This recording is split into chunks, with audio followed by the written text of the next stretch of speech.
दोस्तों जय माता दी। मिथुन राशि के जातकों, आपसे बात करना चाहता हूं। आपकी राशि इन 3 नक्षत्रों के अंतर्गत आती है। ऐसे हमारे ऋषि मुनि वेद वगैरह बताते हैं कि नक्षत्रों का प्रभाव हम पर राशियों से कहीं अधिक पड़ता है और नक्षत्रगत यदि उपाय किए जाए तो हमारी जिंदगी में ज़्यादा शुभता हमें प्राप्त होती है। यहाँ मैं भविष्य नहीं बता रहा हूँ, भविष्य अच्छा कैसे होगा इसकी बात करने वाला हूँ, तो आप थोड़ा सा ध्यान से सुनिए। तो मृगशिरा नक्षत्र, यदि आपकी राशि है मिथुन और नक्षत्र है मृगशिरा, देखिए मिथुन राशि जो है वो बुध शासक है और बुध के देवता गणेश जी हैं। आपको गणेश जी की आराधना करनी चाहिए। अब आपके ये जो नक्षत्र स्वामी हैं ये मंगल महाराज हैं, ऊर्जावान हैं। इन्हें भी ठीक करने के लिए आपको हनुमान जी की आराधना करनी चाहिए। 2 बात आपने ध्यान से सुनी, आपको गणेश जी की आराधना करनी चाहिए, आपको हनुमान जी की आराधना करनी चाहिए। और जब बुध यानी बुद्धिमत्ता, बुद्धिमत्ता के साथ मंगल यानी कि ऊर्जा आ जाए, इसके देवता चंद्र हैं, संवेदनशील बनाते हैं, सेंसिटिव बनाते हैं, परंतु मंगल और बुध का आप पे ज्यादा प्रभाव होने वाला है तो आप बहुत चतुर होंगे, चपल होंगे, उमंग से भरपूर होंगे। कोई भी काम शुरू करेंगे तो बहुत ऊर्जावान रूप से करेंगे, सुख भोगी होंगे, आपको सुख पसंद है, साहसी होंगे और हमेशा सचेत रहेंगे। नींद में भी आप एकदम जागृत रहेंगे और धोखा देने वालों को कभी माफ नहीं करेंगे। वो कहीं पे जाके छुप जाए, ढूंढ के उससे बदला ले लेंगे। आप संगीत प्रेमी भी हैं और बुद्धिमान भी हैं।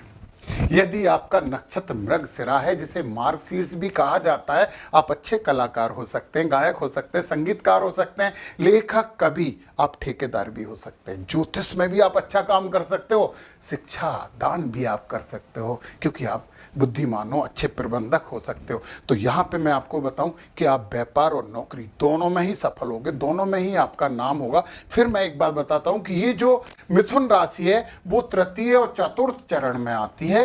पहले और दूसरे चरण में तो वृषभ राशि आती है, जिसकी बात हम कर चुके हैं। तो तृतीय चरण की बात करें, और हर चरण की ऊर्जा अलग होती है, ये आप जानते हैं। तो तृतीय चरण के स्वामी शुक्र होते हैं। अब 3 ग्रह आपके शासक हो गए, बुध, मंगल और शुक्र। बुध के लिए गणेश जी, मंगल के लिए हनुमान जी और शुक्र के लिए महालक्ष्मी जी। तीनों की यदि पूजन करते हैं तो आपके जीवन में शुभता बढ़ती चली जाएगी। और ये जो तृतीय चरण हैं इसमें आप सामाजिक होंगे, आपको भौतिक सुख सुविधाएं बहुत पसंद होंगी और आप भाग्यवान भी होंगे। तो मिथुन राशि वाले भाग्यवान होते हैं तृतीय चरण। यदि चतुर्थ चरण में आपका जन्म हुआ है मृगशिरा नक्षत्र के, तो उसके स्वामी है मंगल। नक्षत्र के स्वामी भी मंगल हैं। मंगल 2 बार आ गए, बहुत ऊर्जा, उत्तेजना, क्रोध, सब कुछ आप में होगा। लड़ने के लिए तुरंत तैयार हो जाएंगे, आप हिंसक हो गए, आप अति साहसी हो गए, धन की आवक जावक आप में लगी रहेगी। परंतु ये चरण भी शुभ ही होता है। आपको हनुमान जी की आराधना जितनी ज्यादा कर सकते हो करिए, बहुत शुभता प्राप्त होगी। चलिए अब हम बात करते हैं कि आपकी राशि तो मिथुन हो परंतु नक्षत्र हो आद्रा, तो हमें क्या करना चाहिए, चलिए समझते हैं। तो दोस्तों आद्रा नक्षत्र के जो देवता हैं ना, ये आपके लिए बहुत महत्वपूर्ण बात है, वो रुद्र हैं। और आद्रा नक्षत्र के जो स्वामी हैं वो हैं राहु। अब राहु महाराज तो यहां आ गए, परंतु इंपॉर्टेंट बात सुनिए आप। देवता रुद्र हैं। ओम रुद्राय नमः का आप हमेशा जप करते रहें। आप यदि आद्रा नक्षत्र के हैं तो ओम रुद्राय नमः आपके लिए ब्रह्मास्त्र होगा, आपको हर समस्याओं से बचाने वाला होगा। और कटहल के वृक्ष की सेवा और पूजा करेंगे तो बहुत शुभता प्राप्त होगी, क्योंकि आद्रा नक्षत्र वाले बहुत अहंकारी होते हैं, बहुत हिंसक होते हैं। राहु है ना इसके स्वामी, बुध बुद्धिमान है और बेवकूफ कभी नहीं बनते, कोई भी उन्हें बेवकूफ नहीं बना सकता। और पता वो काम निकलवाने में माहिर होते हैं और दूसरों को तुरंत प्रभावित कर लेते हैं।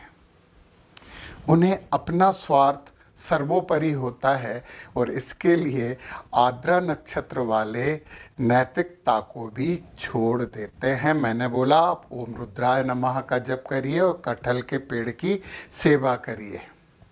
आपका भविष्य इलेक्ट्रॉनिक्स में बहुत अच्छा होता है, उसमें भी आप हैकर अच्छे बनते हो, गेम डेवलपर हो, इंजीनियर बन सकते हो, भौतिक विज्ञानी हो सकते हो, मनोचिकित्सक होते हैं, न्यूरोलॉजिस्ट हो सकते हो।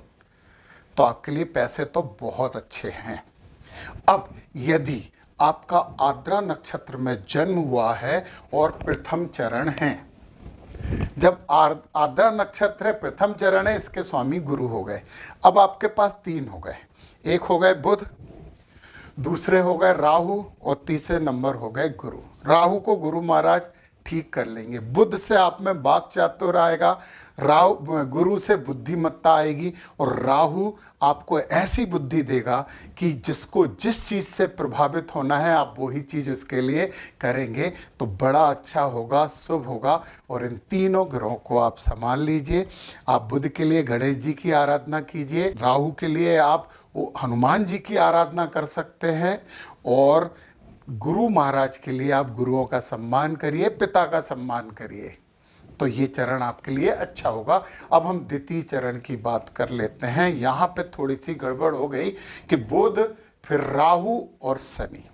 हालांकि आप कठोर कर्म करने वाले होंगे, बहुत मेहनती होंगे, परंतु पता है, बुरा मत मानना, आपको भ्रष्टाचार से बिल्कुल भी परहेज नहीं होगा। हाँ, एक अलग बात है कि किसी से रिश्वत लोगे तो उसका काम जरूर करोगे, परंतु लोगे जरूर, व्यवहारिक होगे, लोगों से अच्छे संबंध बनाओगे, उनके काम आओगे, परंतु काम आओगे तो कमाओगे। तो ये है आपका दूसरा चरण। इसमें शंकर भगवान की भी आराधना करनी चाहिए। ओम रुद्राय नमः का तो आप जब कर ही रहे हैं ना। अब यदि तृतीय चरण में आते हैं तो सेम रिजल्ट, आप लोगों के मन की बात भी जान लेते हो इस चरण में। आप किसी कोई क्या सोच रहा है आपके बारे में, अच्छा सोच रहा है या बुरा सोच रहा है, ये पता करके आप उस हिसाब से उसे ट्रीटमेंट देने की क्षमता रखते हो। तो शनि महाराज के लिए शंकर भगवान है ना, ओम रुद्राय नमः तो आप कर ही रहे हो, और हनुमान जी की भी आराधना करते रहो, तो बड़ा शुभ होगा। और यदि आप इसमें चतुर्थ चरण में आए हैं तो ये अच्छा है, गुरु महाराज आ गए, आप लाभ प्राप्त करने वाले होंगे। परंतु एक बात है, ये चतुर्थ चरण आपको दयाहीन बना देगा, आपको किसी पे दया नहीं आएगी। परंतु दया नहीं आएगी तो आप किसी के साथ बुरा भी नहीं करोगे, आप लोगों के मददगार होगे। मतलब मददगार इसलिए होगे कि आपको लगेगा मदद करनी चाहिए तो करेंगे, आप ये सोच के अरे बेचारा है मदद कर दे, तो ऐसा तो नहीं करोगे। परंतु यहाँ पे भी आपको गणेश जी की, आपको हनुमान जी की, और आपको गुरुओं की, पिता की सेवा करनी चाहिए। और यहाँ पर यदि इनके मंत्रों का जप करें तो बहुत उत्तम होगा। चलिए, मिथुन राशि जो तीसरे नक्षत्र की बात करते हैं, 3 चरणों में आती है, प्रथम चरण, द्वितीय चरण और तृतीय चरण। चतुर्थ चरण में तो कर्क आ जाती है, इसकी बात हम अगले वीडियो में करेंगे। तो मिथुन राशि जो तीसरे नक्षत्र का स्वामित्व में आती है, वो नक्षत्र है पुनर्वसु नक्षत्र। तो दोस्तों, पुनर्वसु नक्षत्र को मैं सबसे अच्छा नक्षत्र मानता हूँ। क्या कारण है इसके बारे में मैं आपको बताता हूँ। इसकी देवता जो है ना, देवता लिखा जरूर है परंतु देवी हैं, और अदिति देवी हैं, और इसके जो स्वामी हैं वो स्वामी हैं गुरु महाराज। अब स्वामी गुरु महाराज हैं और देवी अदिति इसकी स्वामी है, तो ये नक्षत्र तो वैसे ही बहुत शुभ हो जाता है।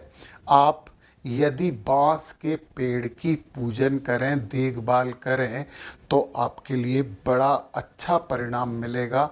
यदि आपकी मिथुन राशि है और पुनर्वसु नक्षत्र है तो ये सतोगुणी नक्षत्र है। इस नक्षत्र के जातक अच्छा व्यवहार करते हैं, सत्यवादिता पर हमेशा कायम रहते हैं, सुखी होते हैं, सुशील होते हैं, मेधावी होते हैं, संतोष थोड़ा उन्हें कम होता है, परंतु ऊपर वाला इन पे मेहरबान होता है। पता है, मैंने देखा है कि इस नक्षत्र के जो भी जातक हैं थोड़े से थुलथुले टाइप के होते, हेल्दी नहीं बोलूँगा, थोड़े ज़्यादा मोटे होते हैं, परंतु इनकी याददाश्त बहुत मजबूत होती है, मिलनसार होते हैं, और अधिकतर लोग इस नक्षत्र के अंतर्गत आने वाले समृद्ध होते हैं।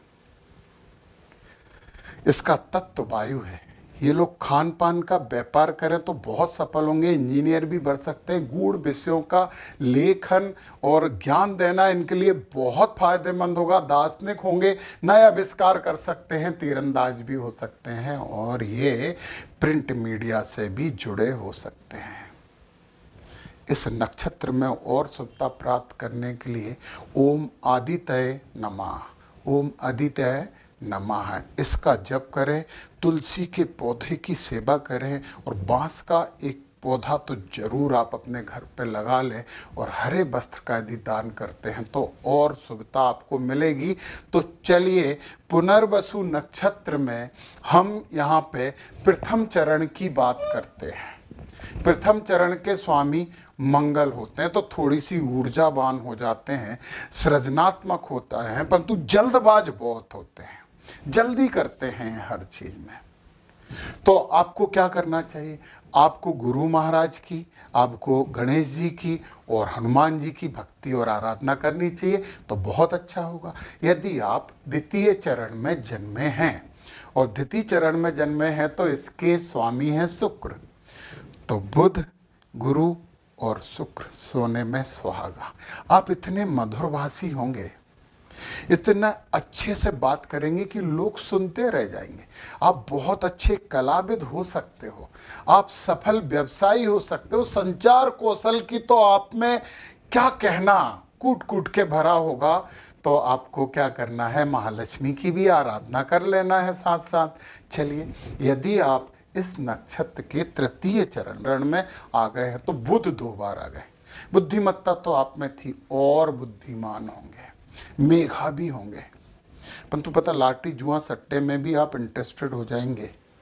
परंतु मेरी बात को गलत तरीके से मत लेना, इसमें फ़ायदा भी लेंगे, परंतु इन चीज़ों से बचें तो बहुत अच्छा है। आप मृदुभाषी भी होंगे, आप बहुत बुद्धिमान होंगे, हर जगह आप निष्कर्ष निकाल के काम करोगे, इसके लिए आप हमेशा फ़ायदेमंद रहेंगे।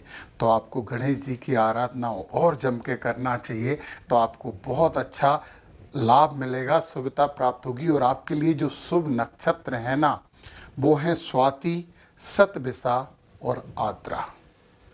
इन नक्षत्रों में आप कोई भी काम शुरू कर सकते हैं। नक्षत्र के लोग आपके लिए हमेशा फायदेमंद होंगे। कौन कौन से? स्वाति, शतभिषा और आद्रा। तो मिथुन राशि के बुद्धिमान जातकों, आप अपना भविष्य मेरे द्वारा बताए गए उपायों और नक्षत्रों की जानकारी से और बेहतर कर सकते हैं। तो क्या देख रहे हैं? जुट जाइए। जय माता दी।